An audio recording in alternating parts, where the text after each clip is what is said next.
오래전에 우리나라의 박지성 선수가 영국의 맨체스터 유나이티드라고 하는 팀에서 뛰었던 적이 있습니다. 그런데 박지성 선수가 뛸 때에는 그 몸값이 비싸고 유명한 선수들이 그 팀에 그렇게 많지 않았습니다. 루니나 호날두 정도이고, 호날두도 몸값을 많이 올려서 떠났습니다.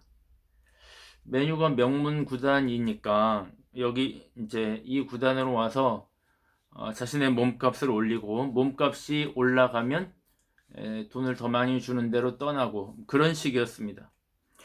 그런데도 메뉴는 항상 이겼습니다. 늘 이기는 경기를 했고 우승을 여러 번 했습니다. 어떤 기자가 박지성 선수에게 그 비결이 뭘까 하고 물었습니다. 맨체스터 유나이티드는 그렇게 뛰어난 선수도 많지 않은 것 같은데 왜 이렇게 우승을 많이 하는가 이렇게 물으니까 그때 박지성 선수가 매우 짧은 대답을 했습니다. 우리에게는 위너 스피릿이 있다. We have winner spirit.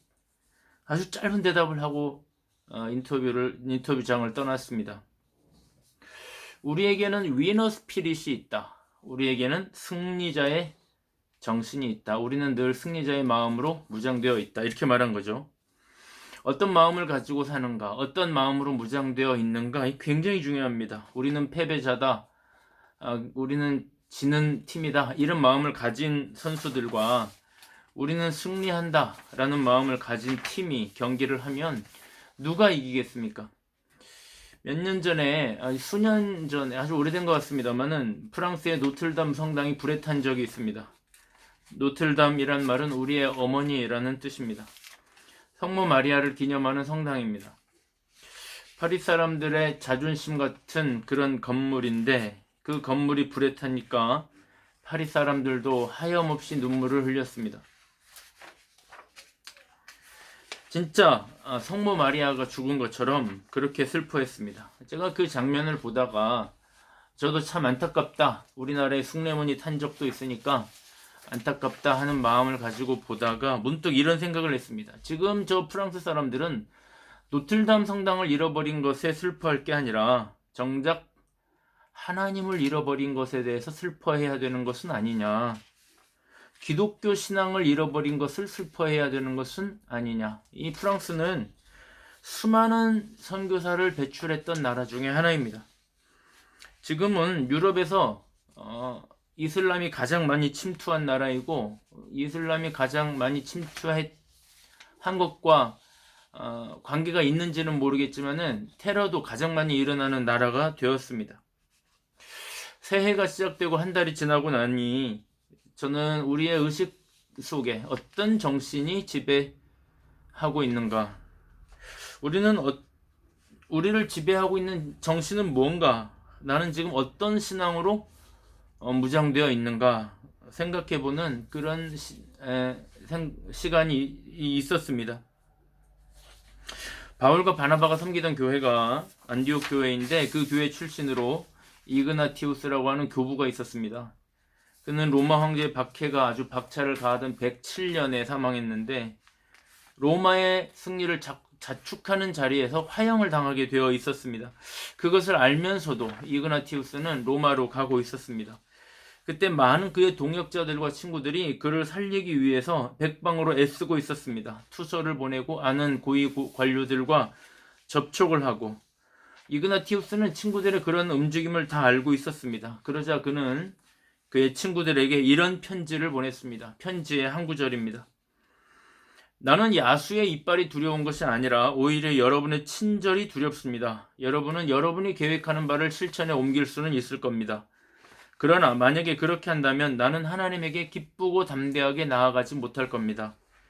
나는 기독교인답게 죽고 싶습니다. 내가 고난을 받을 때 나는 그리스도 예수 안에서 자유하게 될 것이고 예수 그리스도와 함께 부활하여 자유케 될 것입니다. 나는 야수들의 이빨에 의해 씹힐 한 알의 밀알이 되고 싶습니다. 나는 그리스도의 순전한 떡으로 바쳐지고 싶습니다. 이런 편지를 썼습니다. 여러분, 이것이 초대교회의 교부들의 신앙이었습니다. 여러분이 아시는 것처럼 우리가 지금 읽고 있는 요한복음의 저자 요한만 빼고 모두 순교했습니다. 요한은 끓는 가마에 던져졌다가 극적으로 살아나서 단모섬으로 유배됐습니다. 평생을 예수님의 어머니 마리아를 에베소에서 모시다가 자연사했습니다. 그런데 거기에는 이제 물론 하나님 뜻이 있었겠죠. 그런데 나머지 모든 제자들은 다 순교했습니다. 베드로는 십자가에 거꾸로 못 박혀서, 야고보는 참수형으로, 안드레는 십자가형으로, 빌립은 수아시아에서 돌에 맞아서, 바돌로메는 살가죽이 벗겨져서, 마태는 칼에 의해서, 도마는 인도에서 창에 찔려서, 작은 야고보는 톱으로 켜져서, 다데오는 칼과 화살에, 셀롯인 시몬은 폭도들의 습격을 받아서 죽었습니다. 그들은 어떻게 이렇게 죽을 수 있었나? 그들을 지배하고 있던 정신, 그들을 지배하고 있던 신앙, 믿음은 도대체 어떤 믿음이었길래 그것이 가능했을까? 지난 시간에 보았던 것처럼 예수님께서 지금 나흘이나 지나서 베다니 나사로의 집에 왔습니다. 나사로는 이미 죽었고, 죽은 지 나흘이나 지나서 이미 장례식도 끝났고 시신의 부패가 시작되고 있었습니다. 이제는 모든 게 불가능해졌습니다. 예수님이 나사로의 여동생 마르다에게 말합니다. 아니다, 너의 오빠는 살아난다. 그러니까 이 마르다가 대답합니다. 압니다. 마지막 날에 우리 모두가 다 부활할 것을 믿습니다. 그러자 예수님이 이렇게 대답합니다. 아니다, 나는 부활이고 나는 생명이다. 나를 믿는 자는 죽어도 살겠고 만약에 살아서 나를 믿는 자는 영원히 죽지 않을 것이다. 이런 대화를 했습니다. 여러분, 이 대화가 왜 중요합니까? 물론 이 구절, 오늘 우리가 읽은 구절은 장례식장에서 가장 많이 쓰여지는 본문입니다. 우리의 죽음 이후에 일어날 일에 대해서 어떤 부활이 이루어지는가, 이 구절에 교리가 강력하게 포함되어 있고 그리스도인의 종말론을 담고 있는 구절이기도 합니다. 이 구절만 가지고도 여러 편의 설교를 할 수도 있습니다. 그러나 지금 마르다와 예수님의 대화에서 가장 중요한 포인트가 뭘까요? 내 오빠는 살아난다.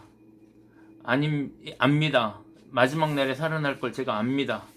그러니까 예수님께서 아니다. 나는 지금 부활이다. 이렇게 대답했다는 겁니다. 오늘 이 대화의 가장 중요한 포인트는 시제입니다. 시제. 마르다는 미래형으로 대답을 했고 예수님은 현재형으로 말씀을 하셨습니다. 너의 오빠가 살아난다. 마르다는 언젠가 살아나겠죠 하니까 아니다. 지금 내가 생명이다. 지금 내가 부활이다. 지금 나를 믿는 사람은 생명의 능력 속에 포함된다. 그래서 그 사람은 영원히 죽지 않는다. 생명의 능력 속에 강력하게 편입되어서 그 안에 거하게 될 거다. 지금 너의 눈앞에 서 있는 바로 내가 생명의 원천이고 생명의 능력이다. 언젠가 살아나는 것이 아니고 지금 살아난다. 생명의 능력은 지금 현재형으로 작동하고 있다. 지금 이렇게 말씀하신 겁니다. 여러분, 이 말씀이 왜 그렇게 중요합니까? 미래형으로 하는 대답은 그게 진짜 믿음인지 아닌지 알 수 없습니다. 언젠가 나도 믿음이 생기겠지. 그건 믿음이 아닙니다. 미래에는 나도 살아나겠지. 그건 믿음이 아닙니다. 언젠가는 살아나겠지. 그게 믿음일까요? 이런 사람은 영원히 살아나는 체험을 할 수 없습니다. 지금 생명의 능력이 작동하고 있다. 이걸 믿어야 합니다. 지금 우리 안에, 지금 이 안에, 지금 여러분의 마음 안에 생명의 능력이 작동하고 있다는 것을 믿는 사람만 살아나는 겁니다. 그 믿음을 말하는 겁니다. 사랑하는 여러분, 지금 여러분의 심령 안에, 지금 여러분이 이 설교를 듣고 있는 여러분의 방, 여러분의 공간 안에 생명의 능력이 작동하고 있다는 것을 믿기를 바랍니다. 그렇지 않으면 우리가 하는 모든 종교적인 언어들은 레토릭에 불과합니다. 습관적으로 쓰는 종교적 거칠에 불과할 뿐이다는 말입니다. 김은국이라는 사람이 쓴 소설 중에 순교자라는 소설이 있습니다. 12명의 목사가 공산주의자들에 의해 잡혀갔는데 10명이 죽고 1명의 목사가 미쳐버리고 1명의 목사는 탈출합니다. 죽음의 공포 앞에서 그 공포의 압박을 이기지 못하고 목사가 미쳐버린 겁니다. 죽은 10명도 순교해서 죽은 게 아니라 변절자라서 죽은 겁니다. 초대교회 장로들 중에 죽음의 공포 앞에서 변절한 사람들이 많습니다. 그런 기록이 있습니다.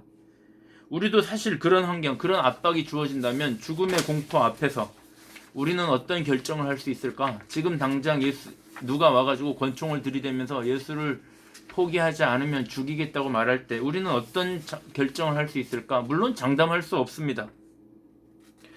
그러면 어떻게 순교자들은 그렇게 순교의 자리까지 갈 수 있었을까? 그 마지막 순간에 무엇을 보고 그 마지막 순간에 어떤 믿음의 지배를 받고 있었길래 그들은 순교할 수 있었을까? 여러분, 순교하지 않았다고 해서 천국 못 가는 거 아닙니다. 한국교회 최고의 성자라고 알려진 한경직 목사님도 살아생전에 공식 석상에서 나는 신사참배를 한 사람이다라고 영락교회 교우들과 한국교회 앞에서 고백한 적이 있습니다. 나는 신사참배를 한 사람입니다. 나는 죄인입니다. 이런 고백을 했습니다. 물론 이런 고백도 용기가 필요했을 것입니다만은 죽음의 공포 앞에서 신사참배를 거부하는 것 절대 쉽지 않습니다. 순교는 그만큼 어렵습니다. 그래서 기독교 안에서 순교는 영광이라고도 합니다. 그러면 그 순교자들, 무엇이 그들을 순교하게 했을까? 다시 떠오르는 장면 하나가 있습니다. 본회퍼가 히틀러 암살단에 연루되었다가 체포되었습니다. 그는 당연히 사형 선고를 받았습니다. 히틀러가 자신을 죽이려고 했던 사람을 아무리 훌륭한 신학자라고 해서 살려두지 않을 겁니다. 그는 1945년 4월 9일 날 39살에 매우 이른 나이에 세상을 떠났습니다. 죽음의 시간이 다가오고 있을 때 1944년 성탄절에 자신의 아내에게 편지를 씁니다. 그 편지 안에는 다음과 같은 자작시, 자신이 쓴 시가 적혀 있었습니다. 그 시에 독일 목사님이 곡을 붙여서 유명해졌는데 바로 선한 능력으로라고 하는 시입니다. 제가 잠깐 한번 불러보겠습니다. 그 선한 힘에 고요히 감싸여 그 놀라운 평화를 누리며 나 그대들과 함께 걸어가네. 나 그대들과 한 해를 여네. 그 선한 힘이 우릴 감싸시니 믿음으로 일어날 일 기대하네. 주 언제나 우리와 함께 계셔. 하루 또 하루가 늘 새로워. 이런 노래입니다.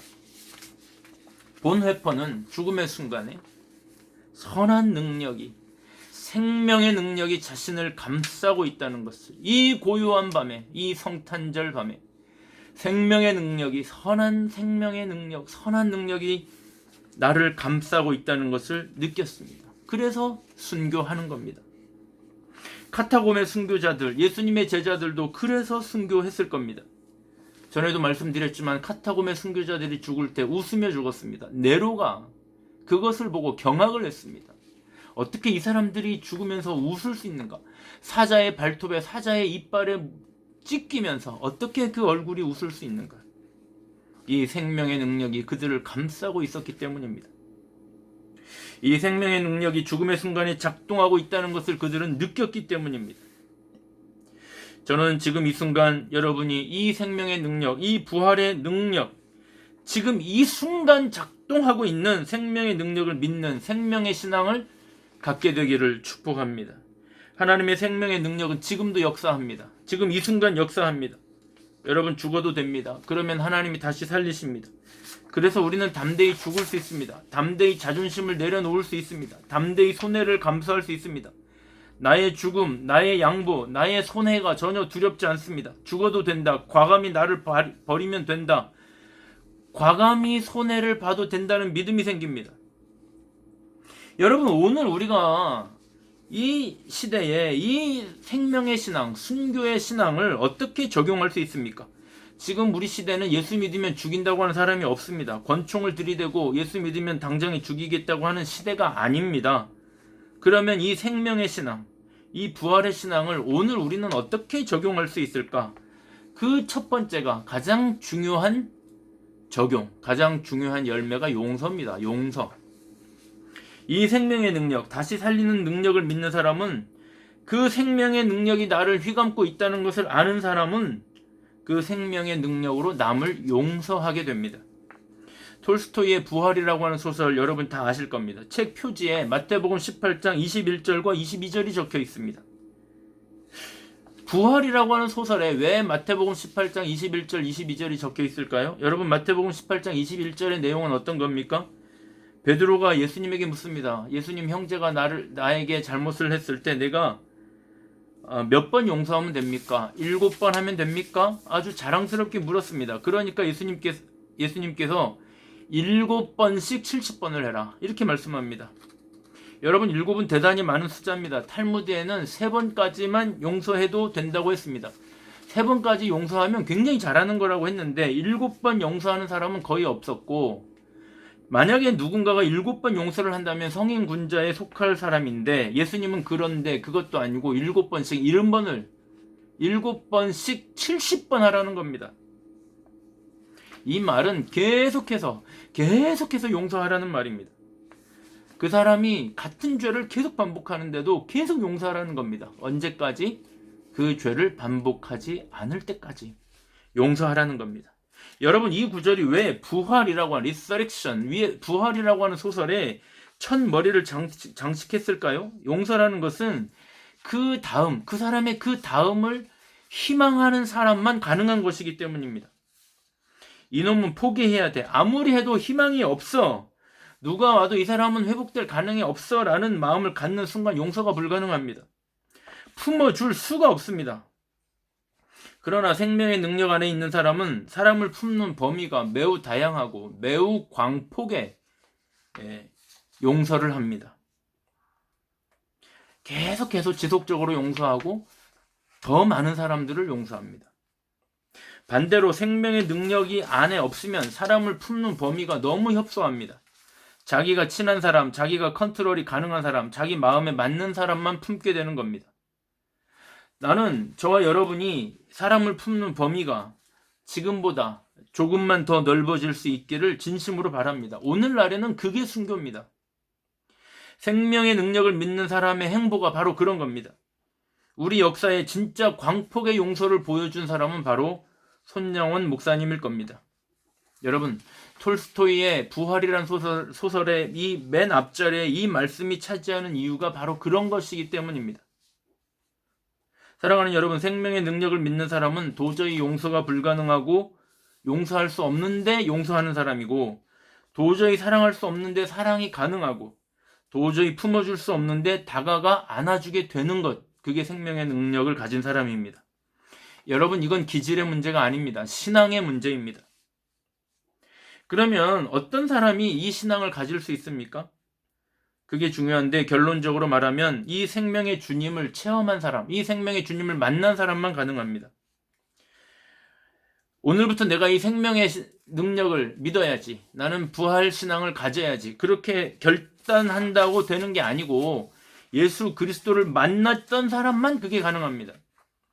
오늘 예수님이 그 눈물을 흘리는 수많은 사람들을 가르고 나사로의 무덤 앞에 섰습니다. 이미 살아날 가능성은 0%이고 무덤은 장정 6명이 겨우 옮길 수 있는 큰 돌로 닫혀 있고, 온 몸은 수의로 단단하게 조여져 감겨 있고, 이미 시신은 부패해서 썩은 냄새가 시작되고 있는 완벽한 죽음의 현장인데, 예수님이 그 생명의 능력이 되시는 예수님이 그 무덤 앞에 섰습니다. 그리고 돌을 굴려 옮기라고 합니다. 그 현장에서 나사로가 살아날 것이라고 믿는 사람은 아무도 없었습니다. 주변 사람들은 물론이고 그 가족들조차도 당장에 나사로가 살아날 것이라고는 상상도 못했습니다. 예수님께서 이렇게 말씀하십니다. 43절에 보니까 이 말씀을 하시고 큰 소리로 나사로야 나오라, 이렇게 부르시니 죽은 자가 수족을 배로 동인 채로 나오는데 그 얼굴은 수건에 쌓였더라. 예수께서 이르시되 풀어놓아 다니게 하라.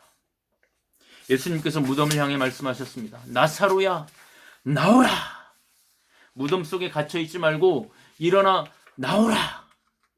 이 생명의 능력 앞으로 나오라, 이렇게 말씀하시니까 완벽한 죽음의 상태에서 더 이상 소망이라고는 찾아볼 수 없었던, 완전히 끝났다고 생각했던 시신이 일어나 걸어 나오는 겁니다. 현장에서 생명의 부활이 시작되는 것입니다. 여러분, 부활신앙을 가지는 비결은 이 예수 그리스도와 만나는 것뿐입니다. 우리의 마음을 늘 부활시키시는 예수님을 만나는 것뿐입니다. 이 부활의 능력이 여러분의 심령 안에 임재하는 것, 그게 비결입니다. 그래서 오늘 우리가 할 일은 내가 생명의 능력을 믿어야지 하고 결단할 게 아니라 초청하고 영접하는 겁니다.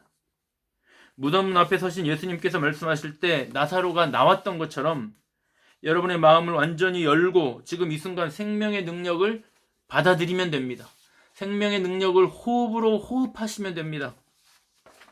그러면 이 순간 생명의 능력이신 예수님이 여러분의 심령 안에 임재하실 겁니다. 그러면 그 생명의 능력이 시작될 겁니다. 여러분, 이런 임재 체험을 날마다 하시기를 바랍니다. 날마다, 아침마다, 하루를 시작하기 전에 날마다 생명의 능력이여 내 마음에 오셔서 나를 완전히 사로잡으시고 내가 아니라 나를 통해서 당신의 능력, 생명의 능력만이 드러나게 하소서. 날마다 기도하고 한번 살아보십시오. 그러면 생명의 능력을 체험하며 살게 될 것입니다. 지금 여러분의 마음 가운데 있는, 우리의 마음을 가득 채우고 있는 모든 의심과 두려움과 염려와 걱정과 좌절의 마음, 절망의 마음들을 다 버려버리고 생명의 주인이신 예수님을 영접하기를 바랍니다. 날마다 그렇게 하기를 바랍니다. 매일매일 매순간 그렇게 하기를 바랍니다. 그러면 저와 여러분은 죽을 때까지 생명의 사람으로 남에게 생명을 전하는, 죽은 마음, 절망을 가진 사람들을 다시 살게 하는 생명의 사람으로 살게 될 것입니다.